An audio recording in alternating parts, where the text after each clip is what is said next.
This is a Fox News alert. I'm John Roberts in Washington. Brett Baer is off tonight. New Yorkers are rejecting the call tonight from their mayor for a moratorium on anti-police protests in the wake of a double cop killing on Saturday night. Demonstrators are attempting to shut down one of Manhattan's busiest streets. Let's get the latest live from correspondent David Lee Miller. He's at One Police Plaza in Manhattan. Hello, David. John, as this city continues to mourn, demonstrators at this hour are trying to disrupt holiday shopping along New York's famed Fifth Avenue.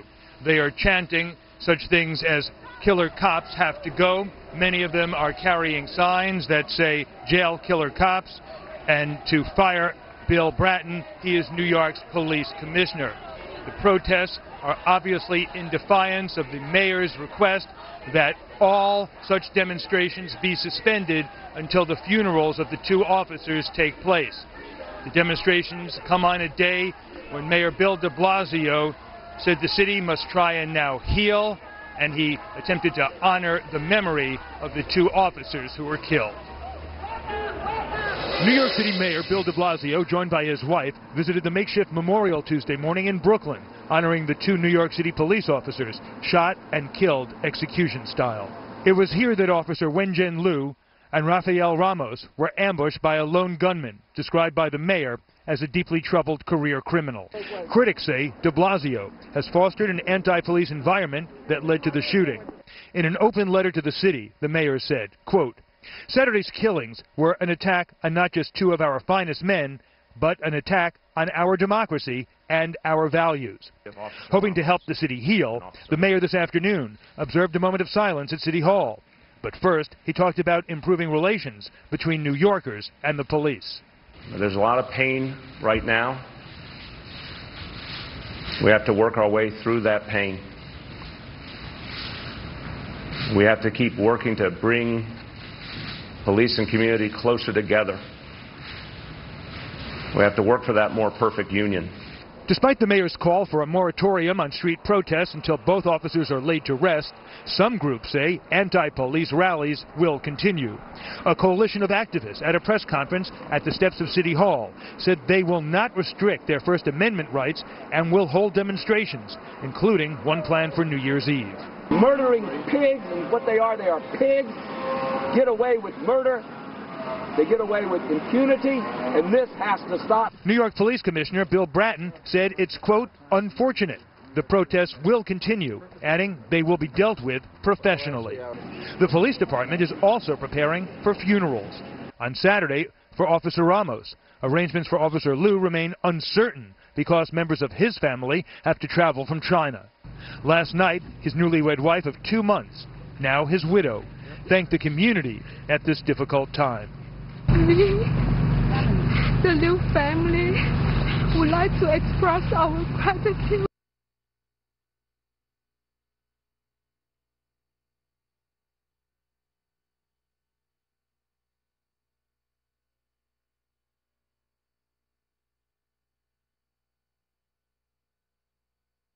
Help and support they provide.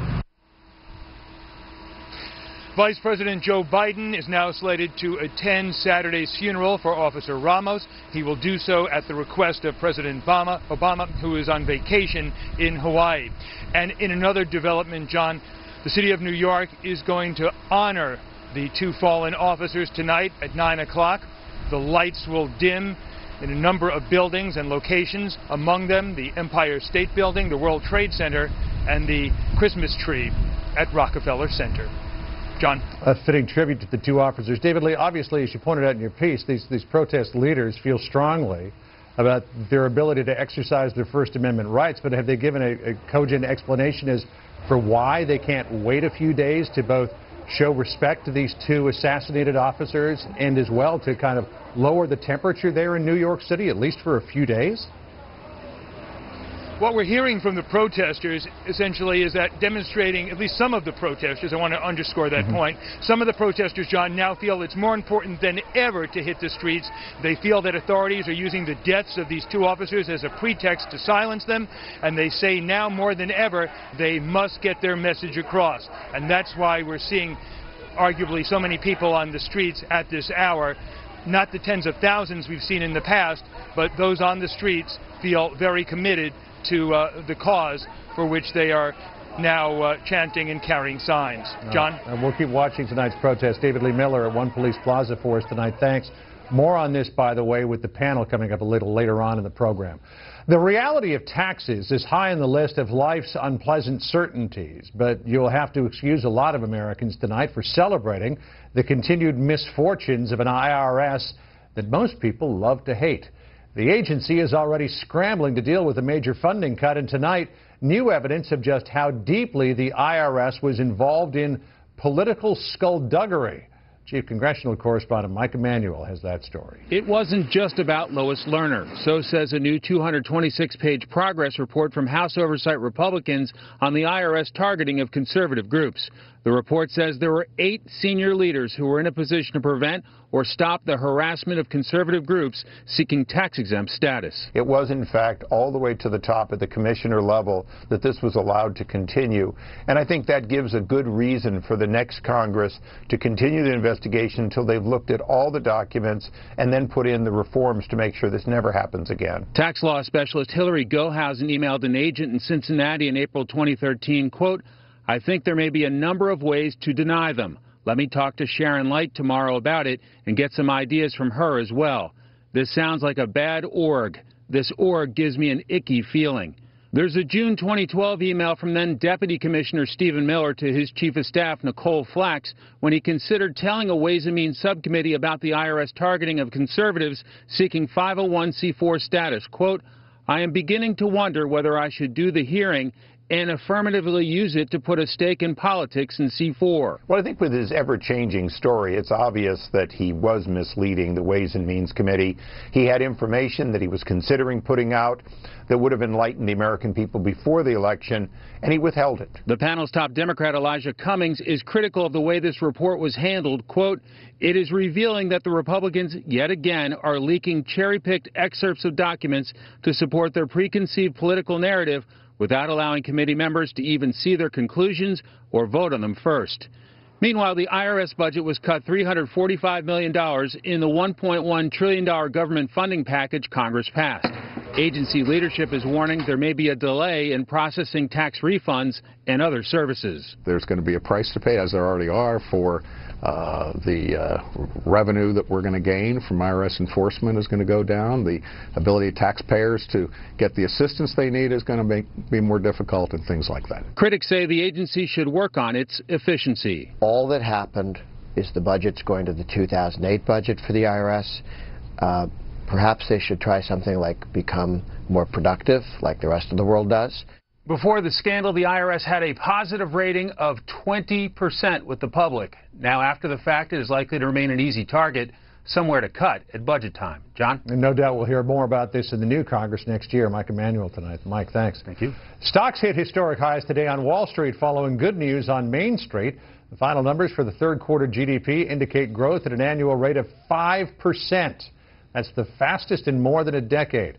The Dow eclipsed the 18,000 mark for the very first time, getting 65 points today. The S&P 500 was up 4 to register another record close. NASDAQ dropped 16. There's always a fly in the ointment somewhere. Fox Business Network senior Washington correspondent Peter Barnes is here to tell us what's happening and why. Looks like a green Christmas, Peter. It does. Another Santa Claus rally. Yes. John, that GDP number was the best quarterly showing in 11 years. It was a holiday surprise for Wall Street, coming in well above economists' forecasts thanks to stronger consumer and business spending. That helped the Dow Industrials close above 18,000 for the very first time. It's up 8% this year. And that GDP report was for economic activity over this past summer before oil and gas prices really started to drop. That's just one thing that should help fuel growth in the economy, incomes, and jobs in 2015. The U.S. economy could heat up in 2015 if millennials start to buy more houses, if Caterpillar sells more tractors in China, and if Disney sells more of anything to do with its animated hit Frozen. Short films, full sequels, more Anna and Elsa toys in a $1 billion-plus global franchise. Economists are optimistic the economy will grow faster in 2015, at least in part because of lower oil and gas prices. It's something that's certainly good for families, for households. It's putting more money in their pockets, having to spend less on gas and energy.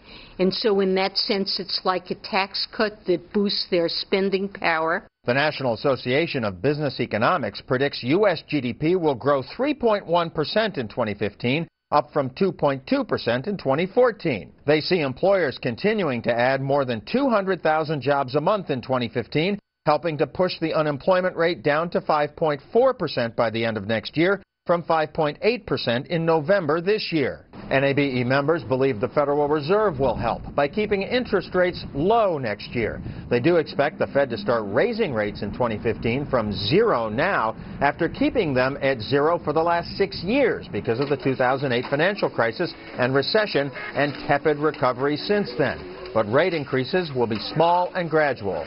They're going to start taking away the punch bowl very cautiously. I think that's the nature of the leadership at the Fed. One headwind for the economy in 2015 could be the housing market. Millennials are still not getting married and forming households as quickly as previous generations. Another headwind could be the rising dollar, which makes exports of Caterpillar tractors and other American products more expensive overseas. And the housing market delivered a small lump of coal today. The Commerce Department reported sales of new homes declined unexpectedly in November, about 2%. Some economists blame tight inventory and continued tight lending standards, John. But the other news is good. Yeah, and we'll take that. Yes, we will. It could be a good Christmas holiday shopping season. Right. Yep. We're glad that you brought Santa's sleigh and bag with you tonight. Okay, thanks. Coming up next, Sony backs down over backing down on the interview. First, here's what some of our Fox affiliates across the country are covering tonight. Fox 6 in Birmingham, Alabama, where sheriff's investigators are trying to determine the origin of a fire that destroyed the home of NFL player Rolando McClain. It broke out last night. A witness reported a car racing from the scene. McClain is a former University of Alabama star who plays for the Dallas Cowboys. The home is listed for sale.